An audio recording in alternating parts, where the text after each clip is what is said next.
இப்போ Christmas holiday, new year holiday எல்லாம் வந்துருச்சு இல்லையா? நிறைய பேரை வந்து அவுட்டோர் பிளான் பண்ணிருப்பீங்க, டூர்லாம் பிளான் பண்ணிருப்பீங்க. சோ இந்த ஒரு விஷயத்த தெரிஞ்சுட்டு அதுக்கப்புறமா நீங்க இந்த ப்ராடக்ட் சேர்த்து கொண்டுட்டு போலாம்.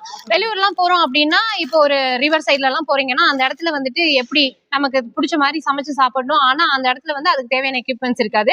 இப்போ நீங்க பாக்குறது வந்துட்டு பார்பிக்யூ ஸ்டவ். சோ இது வந்துட்டு நீங்க தாராளமா ஹேண்டில் பண்ணிக்கலாம். ஆமா, இத பத்தி சொல்லுங்க. இது என்னது? ஆக்சுவலா இது பார்பிக்யூ ஸ்டவ் தான் சொல்லுவோம். நம்ம எங்க போனாலும் இது எடுத்துட்டு போய்க்கலாம். போர்ட்டபிள் தான். நீங்க மடிச்சு அப்படியே கிச்சன் கடியில வச்சுக்கலாம். ஓ, இத கீழ வந்து ஃபோல்ட் பண்ணிக்கலாம். எல்லாமே ஃபோல்ட் பண்ணி கார்ல வச்சு வெளியில எடுத்து போய்க்கலாம். அப்புறம் இதுல வந்து இந்த மாதிரி சார்கோல் வந்து நாங்க ஃப்ரீயா கொடுத்துருவோம். ஒரு 2 கிலோ சார்கோல் வந்துடும். உள்ள கிளீனிங் ட்ரே வந்துடும். இந்த 5 ஸ்டிக் வந்துடும்.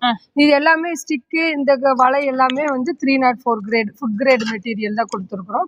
அதனால நீங்க அப்படியே எடுத்துட்டு போய்க்கலாம். நம்ம வந்து கடையில சாப்பிடணும்னா ரொம்ப செலவாகும். நம்ம 1 கிலோ சிக்கனோ இல்ல வெஜ்ஜோ நான்வெஜ்ஜோ எடுத்து செய்யறதுக்கு ஹாலிடேஸ்க்கு